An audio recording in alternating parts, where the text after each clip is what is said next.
Hi guys, in this video we are going to talk about the KVPY examination. KVPY exam क्या होता है, इसके क्या benefits हैं, क्या क्या इसके स्टेजेस हैं, किस तरह का पेपर रहता है, ये सारी बातें हम अच्छे से करेंगे इस वीडियो के अंदर। मैं इस चैनल पे पूरी एक सीरीज़ बनाने वाला हूँ जिसके अंदर हम बहुत डिटेल में जाएंगे KVPY रिलेटेड, उसकी स्ट्रैटेजी, बुक्स, डिटेल में उसके बेनिफिट्स क्या होते हैं, तैयारी कैसे करनी है, थ्योरी एग्जाम और इंटरव्यू स्टेज की सारी बातें हम करेंगे। 4-5-6 वीडियो बना दूंगा, मेरी खुद की KVPY स्टोरी भी मैं सुनाऊंगा तुम लोगों को। ओके, तो आप सब्सक्राइब करके रखें, बातें करेंगे। तो बात करते हैं सबसे पहले कि क्या होता है KVPY examination. So KVPY stands for Kishore Vaigyanik Protsahan Yojana. It is conducted by Indian Institute of Science Bangalore. तो as you can understand from the name itself, ये एक एग्ज़ाम है जो कराया जाता है फॉर स्टूडेंट्स, जिससे आइडेंटिफाई किया जाए कि कौन से ऐसे स्टूडेंट्स हैं इंडिया में जिनको साइंस की तरफ एक काफ़ी अच्छा उनका एक है इंटरेस्ट, और उनको हम स्कॉलरशिप दे पाए ताकि वो साइंस की तरफ अपना करियर परस्यू कर सके। ओके, ये बेसिकली इस एग्ज़ाम का मोटिव है। एग्ज़ाम कराया जाता है तीन स्ट्रीम्स के अंदर, 3 अलग अलग तरह के पेपर आते हैं इसमें। एक आता है SA स्ट्रीम जो क्लास 11th के लिए होता है, एक आता है SB स्ट्रीम जो कॉलेज स्टूडेंट्स के लिए होता है, एक होता है SX स्ट्रीम जो होता है क्लास 12th के स्टूडेंट्स के लिए। ओके, एग्ज़ाम के कंडक्शन की बात की जाए तो एग्ज़ाम 2 स्टेजेस में होती है। पहली होती है एक थ्योरेटिकल राउंड जिसके अंदर आपको एक थ्योरी पेपर दिया जाता है। अब ऐसे स्ट्रीम के अंदर आपके PCMB चारों के क्वेश्चंस आते हैं, 80 क्वेश्चंस रहते हैं उसके अंदर। तो इनमें कुछ क्वेश्चंस के 2 मार्क्स होते हैं, कुछ क्वेश्चंस का 1 मार्क होता है, और टोटल मिला के आई थिंक 100 मार्क्स का पेपर बन जाता है। वो नेगेटिव वगैरह भी रहता है उसके अंदर प्रॉपर। और फिर आता है सेकंड स्टेज जिसके अंदर आपको इंटरव्यू लिया जाता है आपका, और वो इंटरव्यू की कमेटी बहुत अच्छे खासे साइंटिस्ट होते हैं, वो बनाते हैं। और इंटरव्यू एक सेंट्रलाइज जगह पे होता है प्रॉपर। जैसे मुझे याद है मेरा इंटरव्यू जयपुर में हुआ था, और वहाँ पे आपका पूरा वो 4-5-10 क्वेश्चन पूछते हैं तुमसे, 20-30 मिनट चलता है इंटरव्यू, और उसके बाद तुम्हें नंबर दिए जाते हैं इंटरव्यू में। ठीक है, फिर इन दिनों का एक वेटेज लिया जाता है और उससे फिर आपकी फाइनल मेरिट लिस्ट बनती है और रैंक आपकी आती है। अब यहाँ पे मैं एक बात आपको बताता हूँ कि जो बाकी दोनों स्ट्रीम्स है SX और SB, देखो SB स्ट्रीम का मुझे कोई आइडिया नहीं है कैसे होता है, क्योंकि वो कॉलेज की चीज़ है और मैंने नहीं दिया कॉलेज में। मतलब ठीक है, तुम लोगों भी कॉलेज में नहीं हो तो तुम्हें शायद पढ़ी भी नहीं उस चीज़ की। SX स्ट्रीम जो आपकी होती है वो आपकी रहती है क्लास 12th के स्टूडेंट्स के लिए, और उसमें ऑप्शन होता है कि या तो PCM चुनो या PCB चुनो। तो this is actually good thing, क्योंकि कई बच्चों को ऐसे स्ट्रीम में प्रॉब्लम ये होती है कि हम अगर PCM के स्टूडेंट तो हमें PCB नहीं आता है, मतलब बायो नहीं आता है, तो ये प्रॉब्लम SX स्ट्रीम में एलिमिनेट हो जाती है। तो ठीक है, एक ऑप्शन है मतलब आपके पास। बाकी इंटरव्यू वगैरह बिल्कुल एग्जैक्टली सेम तरीके से होता है। अब हम बात करें कि ये एग्ज़ाम के बेनिफिट्स क्या है, तो यार बेनिफिट्स बहुत सारे हैं इस एग्ज़ाम के, तो मैं उस पर एक पूरी वीडियो अलग से बनाऊंगा कि वो एक पूरा अलग टॉपिक है। लेकिन अगर हम ब्रीफली बताऊं तो एक मॉनेटरी बेनिफिट इसमें काफ़ी अच्छा मिलता है, क्योंकि यहाँ पे आपको एक काफ़ी recognised institute, Indian Institute of Science scholarship दे रहा है, जिसकी काफ़ी ज़्यादा वैल्यू होल्ड होती है स्पेशली रिसर्च कल्चर के अंदर। ठीक है, और इसके अलावा क्या है कि आप इंडिया के अंदर अगर आप रिसर्च कर रहे हो, रिसर्च में करियर बना रहे हो, साइंस में करियर बना रहे हो, तो एज यू ऑल नो थोड़ा पेमेंट वाली चीज़ कम होती है, मतलब इतना पैसा नहीं कमा पाते हैं लोग। तो स्टाइपेंड अगर आपका कम है, तो अगर आपके पास स्कॉलरशिप्स भी है इस तरह की, इंस्पायर स्कॉलरशिप भी आती है, NTC की भी आती है, KVPY की भी आती है, ये 4-5 स्कॉलरशिप्स अगर आपने ग्रैब कर रखी है अपने पास, तो एक अच्छा अमाउंट आपके पास एज अ स्टाइपेंड भी आ जाएगा और आपको थोड़ा फाइनेंशियली हेल्प मिलती है। तो काफ़ी ज़्यादा मैं कहूँगा अच्छा इंसेंटिव है यार, अगर आप साइंस की तरफ करियर करना चाहोगे। कई लोगों को प्रॉब्लम ही यही होती है कि यार पैसा नहीं है साइंस में, हम क्यों जाए। तो यहाँ पे थोड़ी हद तक वो प्रॉब्लम सॉल्व आपकी हो जाती है, क्योंकि मैंने कहीं कहीं पे सुना है कि 40,000 to 50,000 रुपीज़ पर साल की स्कॉलरशिप मिलती है, और इवन आई थिंक मैंने सुना हुआ है कि 1 to 2 लाख रुपीज़ तक की स्कॉलरशिप भी आपको मिल सकती है डिपेंडिंग ऑन योर परफॉर्मेंस। कई सारे कॉलेजेस में एडमिशन वगैरह भी इस एग्ज़ाम के थ्रू हो जाता है। ठीक है, तो काफ़ी सही एग्ज़ाम है ये। अब इस पर प्रिपरेशन की बात अगर की जाए तो मैं कहूँगा कि यार अगर आप क्लास 12th का एग्ज़ाम दे रहे हो, SX स्ट्रीम का एग्ज़ाम दे रहे हो, तो आप प्रिपरेशन KVPY की ज़्यादा मत करो। Just look at the previous year papers and go. क्यों?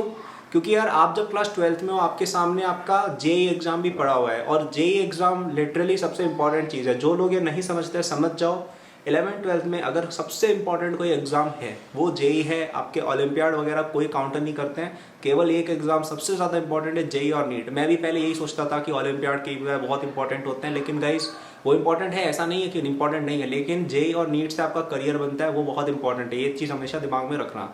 तो आप अगर इधर उधर के एग्जाम्स में बहुत ज़्यादा फोकस करोगे ना लास्ट टाइम में 12th क्लास में, तो आपका जेई बिगड़ेगा और फिर आपको इंजीनियरिंग एडमिशन में प्रॉब्लम आएगी। अब अगर आपको साइंस स्ट्रीम ही परस्यू करनी है तो obviously KVY is your go to exam, so in that case you should definitely prepare for it. वरना मैं कहूँगा जेई नीट की तैयारी करो अच्छे से, तो तुम्हारा केवीवाई एसएक्स स्ट्रीम तो ईजिली निकल जाएगा।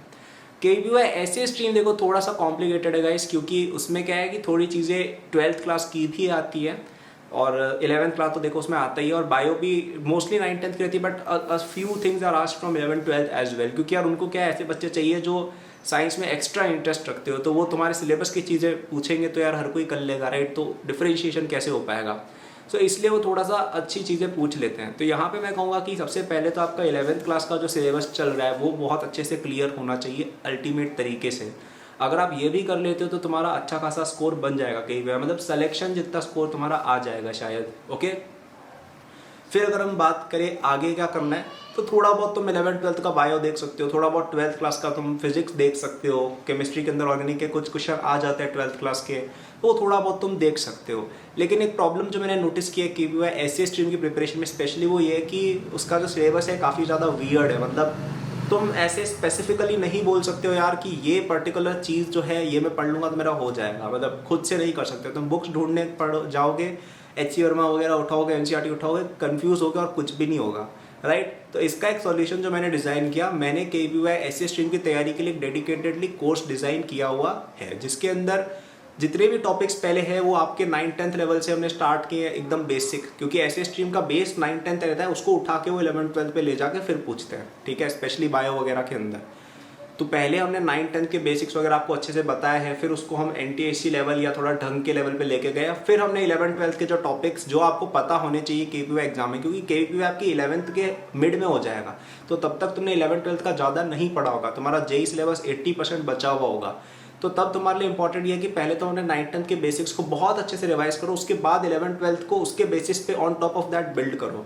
तो उस कोर्स के अंदर हमने पहले आपका 9th-10th कवर किया है बहुत अच्छे से, उसको एक अच्छे लेवल पे लेके गए। इवन अगर वो भी कर लोगे तो भी तुम केवीवाई में काफ़ी अच्छा करके आ जाओगे। फिर 11th-12th के जो टॉपिक्स जितने भी है जो इंपॉर्टेंट हैं, बायो के अंदर जितनी भी चीज़ें हो गई जो 11th-12th की रिलेवेंट है केवीवाई एग्जाम के लिए, फिजिक्स में जो भी चीज़ें जो रिलेवेंट है वो सारी हमने डिस्कस करी है। और इस तरह से उस कोर्स को डिज़ाइन किया यार कि एक बंदा जिसने ज़्यादा तैयारी नहीं कर रखी है वो एकदम बेसिक से शुरू करके केवीवाई के अंदर बहुत अच्छी रैंक लाने जाए लेवल तक पहुंच जाए।